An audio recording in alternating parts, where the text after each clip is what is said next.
Welcome to my channel. আমার চ্যানেলে আপনাদের স্বাগতম। আমার আজকের রেসিপি জালি পরোটা, আর এই রেসিপি নিয়েই আপনাদের সামনে আসছি। এই রেসিপি বানানোর জন্য এখানে আমি 2 চামচ ময়দা নিলাম,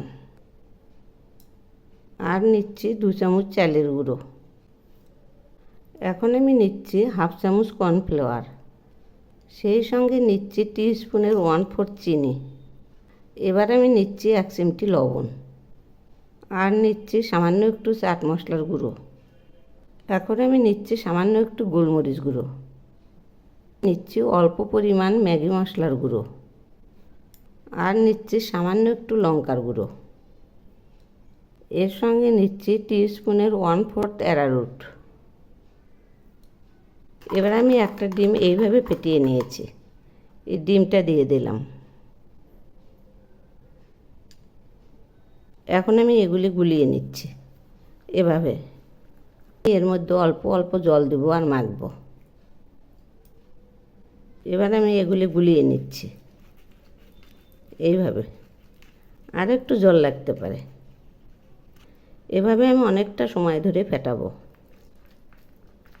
এরকম করে ফেটাতেই থাকবো।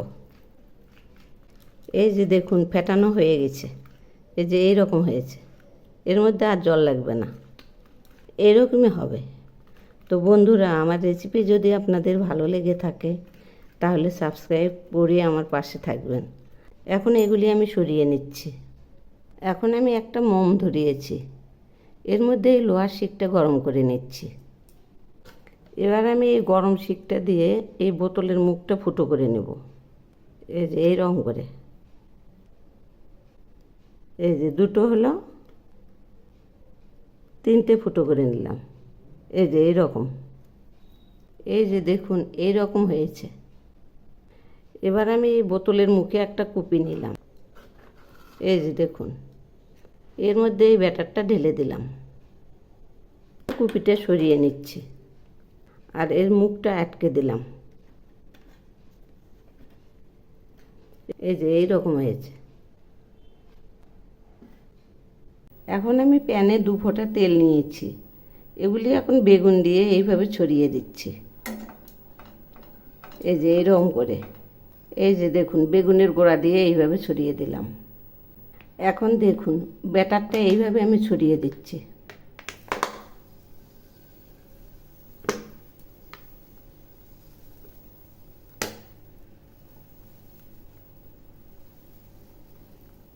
তো বন্ধুরা, আমার রেসিপি যদি আপনাদের ভালো লেগে থাকে তাহলে সাবস্ক্রাইব করে আমার পাশে থাকবেন। এবার দেখুন উল্টে দিচ্ছি,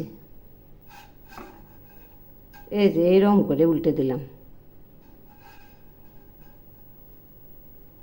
এখন নামিয়ে নিচ্ছি। এভাবেই আমি সবগুলো ভেজে নেব। এই যে দেখুন জালি পরোটাগুলো ভেজে নামিয়েছি। জালি পরোটা তো অনেক রকম খেয়েছেন, এভাবে একবার বানিয়ে খেয়ে দেখবেন, অসাধারণ টেস্ট। একবার খেলে আবার খেতে চাইবেন।